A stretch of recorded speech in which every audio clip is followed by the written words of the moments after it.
देखा है हमने सतगुरु को, जब से वे अपनी करुणा लुटाते हैं, धूल में मिले कांच को भी कोई नूर बनाते हैं। हौसला रख कर मन में बस तुम आगे बढ़ते जाओ, जो मुश्किलों में भी न रुके, वे सतगुरु के शिष्य कहाते हैं, वे सतगुरु के शिष्य कहाते हैं। बहुत सुंदर लाइन है दिव्य भजन के। सारा जग मुस्काए जिससे, ऐसी ज्योत जगा दो गुरुवर, जीवंत प्रभा किरणों से सबका जीवन पुष्प खिला दो गुरुवर। धैर्य पराक्रम तप पौरुष जगे, हो न पराजित कोई रण में, दो ऐसी क्षमता वरदाता, होना पड़े कुर्बान क्षण में। संताने जगे सब तेरी, स्वर्ग धरा को बना दो गुरुवर, स्वर्ग धरा को बना दो गुरुवर। अवसाद व प्रसाद के अंधकार में डूबा मानव मन ब्रह्म के प्रकाश से ही प्रकाशित हो सकता है। सत्य के अनुगामी आत्म जागृत बन, गुरुवर के लक्ष्य में अभूतपूर्व योगदान दें। आज का विशेष अनुभव, ब्रह्म ज्ञान का आश्रय लो। मैंने साधना में देखा कि महाराज श्री दिव्यधाम आश्रम में अपने कक्ष में विराजमान है। महाराज जी ने पिंक कलर का चोला पहना हुआ था और उनके बाल खुले हुए थे। वे बहुत ही दिव्य लग रहे थे। उसी समय महाराज श्री ने द्वार पर खड़े भैया को संदेश देकर एक अन्य प्रचारक बहन व मुझे अपने पास बुलाया। महाराज श्री की आज्ञा मिलते ही हम तुरंत उस कक्ष में पहुंच गए। वह कक्ष पहले जैसा तो बिल्कुल भी नहीं था। वह बहुत ही बड़ा व कुछ अलग सा लग रहा था। हम दोनों शीघ्र ही महाराज श्री के सामने उपस्थित हो गए। यह हमारा सौभाग्य था कि हमें उनके श्री चरणों में बैठने का मौका मिला।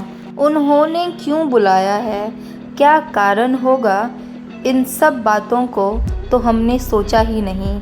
बस हम पूर्ण समर्पण भाव से महाराज श्री की आज्ञा को पूरा करते हुए वहां उपस्थित हो गए। उस समय महाराज श्री ने हमें भगवत गीता का एक श्लोक सुनाया। जो श्लोक मुझे पूरा याद तो नहीं रहा, लेकिन उसके कुछ शब्दों के साथ मैंने बाद में उसे भगवत गीता में ढूंढ ही लिया। वह श्लोक इस प्रकार था, अर्थात इस ज्ञान का आश्रय लेकर मेरे स्वरूप को प्राप्त पुरुष सृष्टि के आदि में जन्म नहीं लेते और प्रलय काल में व्याकुल भी नहीं होते। इसलिए इस ब्रह्म ज्ञान को जीवन में धारण करो। महाराज जी ने फिर सेवा से रिलेट कुछ बातें समझाई और कहा कि इन सद्गुणों को अपने जीवन में उतारना है, ब्रह्म ज्ञान को जीवन में धारण करना है। कितना सुंदर अनुभव है। महाराज जी भी हमेशा हर एक अनुभवों के माध्यम से भी हमें यही समझाते हैं कि हमें इस ब्रह्म ज्ञान को अपने जीवन में पूर्णतः उतारना है, अच्छे से प्रचार और प्रसार करना है। और जो महाराज जी ने आज्ञाएं दी है, ध्यान साधना नियमित करना है। हम इससे चूक न जाएं, कभी भी बिना साधना के हमारा दिन न जाए। बस इसका हमें ध्यान रखना है। और अभी इस समाधि काल में थोड़ा सा योगदान हमें अपनी साधना से देना है, ताकि महाराज जी शीघ्र से शीघ्र वापस लौट आएँ। और अगर ऐसी ही सच्ची अनुभूति आप लोगों के जीवन में भी घटती है, तो उसे अंतः अनुभूति हेल्पलाइन नंबर पे रजिस्टर कराना ना भूलें। जय महाराज जी की सभी को। गिराकर मुझे तुम आंधियों, यह न समझ लेना कि हार गया हूँ मैं।